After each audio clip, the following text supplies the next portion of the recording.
बिस्मिल्लाहिर्रहमानिर्रहीम। Next topic हमारे पास है इंग्वाइनल कैनाल। इंग्वाइनल कैनाल जो है वो मस्क्यूलो एपिनेरोटिक पैसेज है लोअर एब्डोमिनल वॉल में, जो कि medial end of inguinal ligament पे सिचुएटेड के अबव सिचुएटेड होता है। तो डेफिनेशन की बात करें, मस्क्यूलो एपिनेरोटिक यानी कि इसके अंदर एपिनेरोटिक फाइबर भी होंगे और मस्कुलर फाइबर भी होंगे।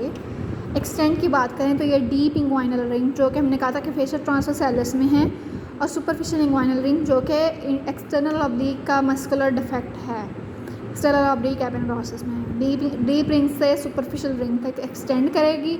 4 सेंटीमीटर लेंथ है। लोकेशन क्या है? इंग्वाइनल लिगामेंट जिसकी लेंथ होती है 8 सेंटीमीटर, उसके मीडियल साइड पे 4 सेंटीमीटर तो है, उसके ऊपर हमारे पास इंग्वाइनल कैनाल होगी। इसकी डायरेक्शन होती है downward, forward, medially, just like external oblique. ये हमारे पास है इंग्वाइनल कैनाल जो कि यूँ राउंड राउंड सी बनी हुई है। ये डीप रिंग है, ये है सुपरफिशियल रिंग, ये इंग्वाइनल लिगामेंट है। इंग्वाइनल लिगामेंट के मीडियल 4 सेंटीमीटर के ऊपर हमारे पास डीप रिंग से सुपरफिशियल रिंग तक डाउनवर्ड, फॉरवर्ड, मीडियल ये एक पैसेज मस्कुलो एपिनेरोटिक बनता है, जिसके अंदर से हमारे पास 2 चीज़ें पास करती हैं, वो बाद में कंडेंस करेंगे।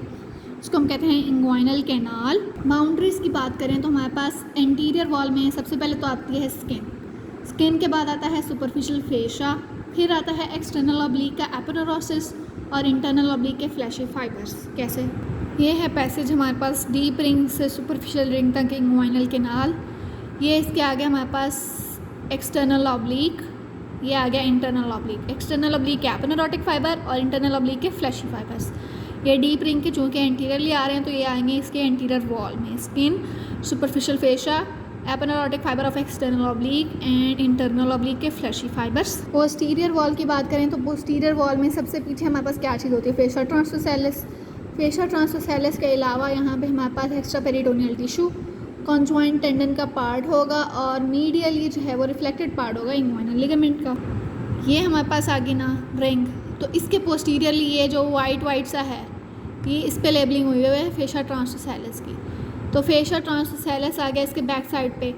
इसके अलावा हमारे पास यहाँ पे कॉन्जॉइंट टेंडन बन रहा है, कॉन्जॉइंट टेंडन आ जाएगा इसके बैक साइड पे, और हमारे पास आ जाएगा इंग्वाइनल लिगामेंट का रिफ्लेक्टेड पार्ट, वो इसके पीछे को जाएगा जब वो, लेकिन वो यहाँ पे नज़र नहीं आया। ये टेबल हमने KLM से करना है, अगर हम एग्जैक्ट ऐसा याद कर लें तो बहुत अच्छा हो जाएगा। रूफ़ की बात करें तो रूफ़ जो है वो arch fibre of internal oblique और ट्रांसवर्स एब्डोमिनस से बनेगी, जैसे कि मैंने इन दोनों के जब मैं पढ़ा रही थी इंटरनल ऑब्लिक और ट्रांसवर्स एब्डोमिनस उससे बताया था। फ्लोर बनेगा हमारे पास इंग्वाइनल लिगामेंट के से, क्योंकि इंग्वाइनल लिगामेंट के ऊपर ये पड़ा हुआ है, और मीडियल एंड पे हमारे पास लैक्यूनार लिगामेंट इसको स्ट्रेंथन करेगा। लैक्यूनार लिगामेंट जो है वो एक्सटर्नल ऑब्लिक की एक्सटेंशन है, आई थिंक सो। स्ट्रक्चर्स इसके अंदर से क्या पास करेंगे? Spermatic cord, round ligament of uterus and ilio inguinal nerve. Males में स्पर्मेटिक कॉर्ड, फीमेल्स में राउंड लिगामेंट और इलियो इंग्वाइनल नर्व दोनों में। डिफेंसिव मैकेनिज़्म, अब डिफेंसिव मैकेनिज़्म ये है कि जब हम कफिंग, डीप रेस्पिरेशन वगैरह करेंगे तो मुख्तलिफ जब इंट्राएब्डोमिनल प्रेशर रेज होगा तो जिसकी वजह से हमारे पास इंग्वाइनल कैनाल के अंदर से हर्निएशन का चांस बहुत ज़्यादा है। अब उसको प्रिवेंट करने के लिए मुख्तलिफ मैकेनिज़्म है।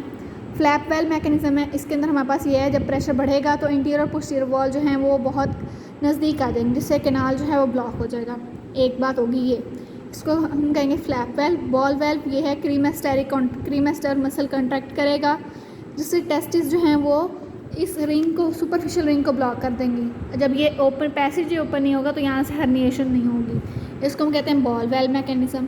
शटर मैकेनिज़्म ये है, इसकी जो रूफ़ है ना, ये जो है हमारे पास रूफ़ जो कि बना रही है आर्च फाइबर ऑफ उससे इंटरनल ऑब्लिक और ट्रांसवर्स एब्डोमिनस से। ये जस्ट लाइक द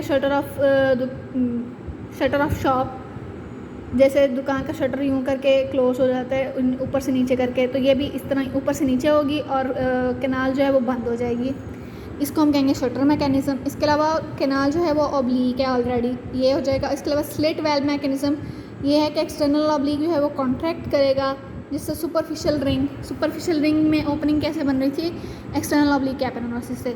जब एक्सटर्नल ऑब्लिक कॉन्ट्रैक्ट करेगा तो सुपरफिशियल रिंग ऑब्लिटरेट हो जाएगी। इसके अलावा हार्मोन भी रोल प्ले करते हैं डिफेंसिव मैकेनिज़्म में।